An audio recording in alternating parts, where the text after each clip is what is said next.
So they are at it again. They're saying that there's life on Mars, and I'm not sure how they're coming up with this thing. I mean, you just can't say anything and it makes sense. There must be some rationale and there must be some science involved and there must be some intellectual exercise, not just because, oh, let me say there's life on Pluto and just go from there. Look, these planets that interact with our sun, including the Earth, are all of the same age.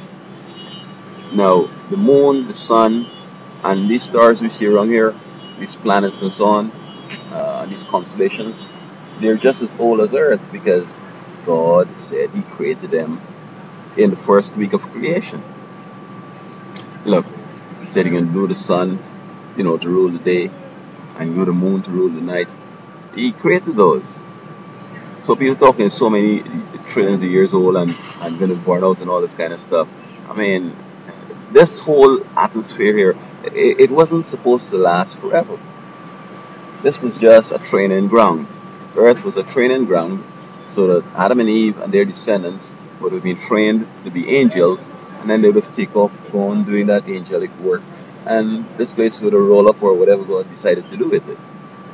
Now, may I add that He went and created another world somewhere else with, same system, and the folks have passed the test and they have replaced the devils, and they are angels now. I don't know what He's done with those, with the world that He had created them, because they don't need it. We will need this one though, because we are going to come back here to live. And so, um, Earth, as we know, is situated just right.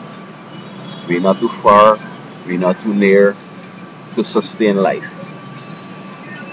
Whether you find water on Mars or anywhere, it doesn't mean anything, because um, who's going to introduce life on that place? God created all life on this earth.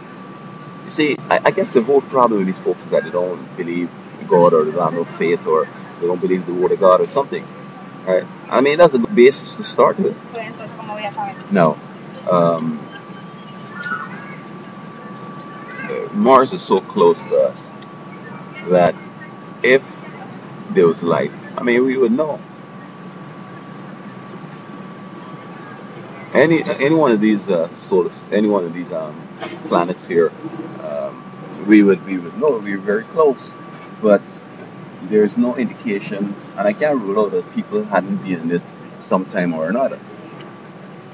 But I know for real that Earth in this system here was the only place that God put life, put Adam and Eve and the others, trees and fish and birds and all that kind of stuff. And so um, Moses and Elijah, who are in heaven, they might have gone to Mars or someplace else. Who knows? Just check it out before they go to heaven. It's possible. But there's no life living there. There's nothing resident, no life resident there. So, um, folks that waste their time with all these things and then they come to discover it's not true. I mean, we could have spent our time and energy on something else. How to make ourselves better people. See? And somebody said that there's a lake in California and they found arsenic and some bacteria is living in the arsenic, therefore there's life on some other planet. Like, come on, okay?